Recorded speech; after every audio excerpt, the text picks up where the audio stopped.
Hello and welcome to Retro Gaming Swede, and today we're gonna do something different. This is my take on the whole scalping fiasco.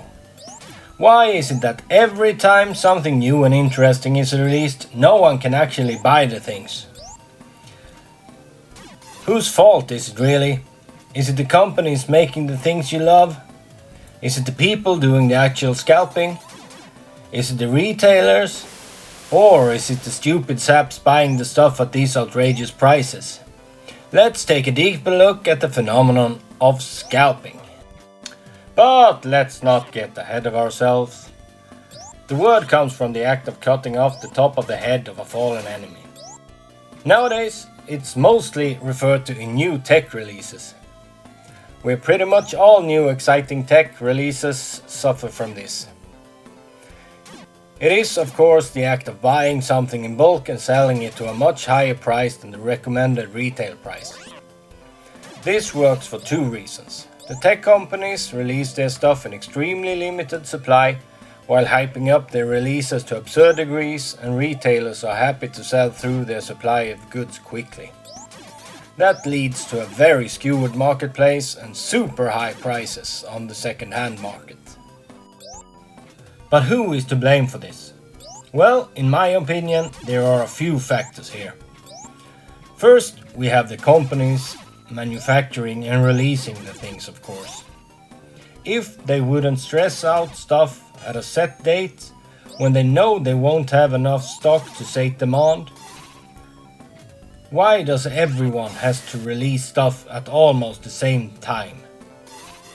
This year we first had releases of the new line of Nvidia cards, then Xbox Series S and X, then Ps5, and I think AMD had one for their high-end cards. All of whom are sold out. That's bullshit. Don't release stuff if you can't make them. Then we have the retailers.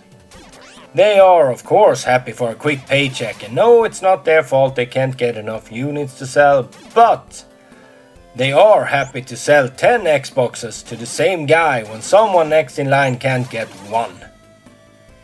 Why not limit purchases to just one or maximum two per person?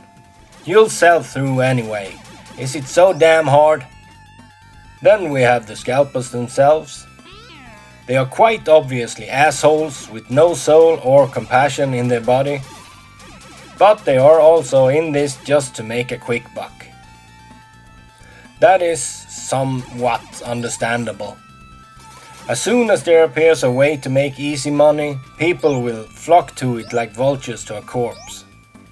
That's just human nature. The fourth interest in all of this are, of course, the auction and reseller sites like eBay. They take a cut of the price and seize extra traffic to their sites. They also prosper quite nicely on these must-have items of luxury. Last but not least, we have the worst of them all. The idiots that buys these extremely overpriced hunks of electronics. First of all, everyone knows that the first launch units are the most unstable of the bunch. You're basically paying to be a beta tester, for God's sake. The manufacturers stress these items out so fast that they haven't tested them properly. So a good chunk of the stuff will just break. Really nice to pay $1,000 for a paperweight, isn't it? Second, if you buy them at the scalpers' prices, you are the idiot. And a huge, if not the biggest part of the problem. If no one bought the stuff these asshats sell, they wouldn't do this from the start. Then all of us could have had a chance to get one. If you don't want to wait for actual working units. Anyway, that's my take on the whole scalping problem. What do you think? Thanks for watching, and if you like this kind of stuff, please like and subscribe to see more rants and maybe check out some of my other stuff.